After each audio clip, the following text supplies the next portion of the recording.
శ్రీరామచంద్రమూర్తిపై car కూతలు కూసిన ఒక పాకే వెధవ ప్రకాష్ రాజ్ గురించి ఈరోజు మనం మాట్లాడుకుందాం. ఈ పాకే వెధవ ఏమంటాడంటే వాడు అక్కడెక్కడో డ్రామాకి వెళ్ళాట. ఆ డ్రామాలో వాడు జరిగింది చెప్తూ సీతారామ లక్ష్మణ్ వాళ్ళు ఉత్తరాది వాళ్ళు అని చెప్పని, అలాగే రావణాసురుడు శూర్పణఖ దక్షిణాది వాళ్ళు అని చెప్పంటూ ద్రావిడవాదాన్ని వీడు తీసుకొచ్చే ప్రయత్నం చేసి మన హిందువులందరినీ విడగొట్టే ప్రయత్నం అన్నమాట. ఇదంతా ఈ టూల్ కిట్ గ్యాంగ్ వీళ్ళు చేసే పని. ఈ చేసే పనిలోనే ఇక్కడ ఏంటి రామలక్ష్మణ్ వీళ్ళు వచ్చి వాడోకి వచ్చి అక్కడ పండ్లు కోసుకుని తింటారట. రావణాసురుడు డబ్బులు కట్టమంటాడట, వీళ్ళు డబ్బులు కట్టమంటారట. రే పిచ్చధవ, సన్నాసి, నికృష్టుడా, దరిద్రుడా, రావణాసురుడికి భారతదేశానికి సంబంధం లేదు. రావణాసురుడు లంకాద్వీపానికి రాజు తప్ప భారతదేశానికి కాదు, అర్థమైందా?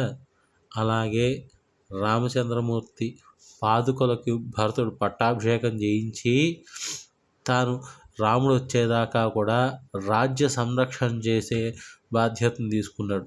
అందుకు ఎటు చూసినా కూడా శ్రీరామచంద్రమూర్తే రాజు. ఆయన శబరిచ్చిన ఎంగిలి పళ్ళే తిన్నాడు. శ్రీరామచంద్రుడు ఎప్పుడు అధర్మం చేయడు. నీలాంటి దిక్కుమాలిన వెధవలు చేస్తారేమో తప్ప.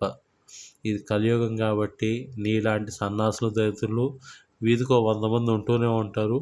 అలాంటి వాళ్ళు ఖచ్చితంగా ఇలాంటి వంకర పనులన్నీ చేసి పక్కన వాళ్ళ మీదకి నెట్టేస్తూ ఉంటారు. బేసిక్గా ఇలాంటివేవో నువ్వు చేసి ఉంటావు, మీ ద్రావిడవాదులు అంతా చేసి ఉంటారు. చేసి ఇవన్నీ కూడా మీకు పక్కన వాళ్ళ మీద గెంటేసే అలవాటు ఉంది కాబట్టి అది యాజ్ యూజువల్గా అలాగే చెప్తున్నావు. అంతకుమించి కొత్తగా ఏమీ కనిపించట్లేదురా దరిద్రపు వెధవ. ఇంకా ఏంటి దీనిలో చెప్పింది? జిఎస్టీయా? జిఎస్టీ ఎక్కడి నుంచి వచ్చిందిరా? అసలు అప్పుడు పన్ను ఎలా తీసుకునేవాళ్ళో తెలుసా? వాళ్ళు కమ్యూనిస్ట్లో ద్రావిడవాదులో వాడెవడో హిందూ ద్వేషులు రాశారు.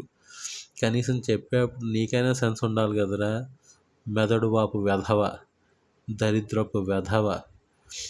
ఇలా కారుకోతలు కూసావనుకో మా రామ భక్తులందరినీ ఇలాగే ఇన్సల్ట్ చేసావనుకో నీకు మామూలుగా ఉండదు. మొత్తం భారతదేశంలో ఎన్ని కోట్లు ఉన్నాయో అన్ని కోట్ల మెట్లు నువ్వు ఎక్కే పరిస్థితి వస్తుంది. ఒక్క సినిమా ఉండదు నీకు. మొత్తం కోట్లకు తిరగడం సరిపోతుంది జీవితం అంతా కూడా.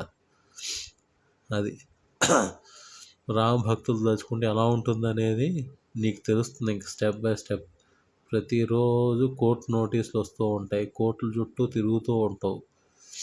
నీకు ఎలా తీర్చాలో మాకు బాగా తెలుసు.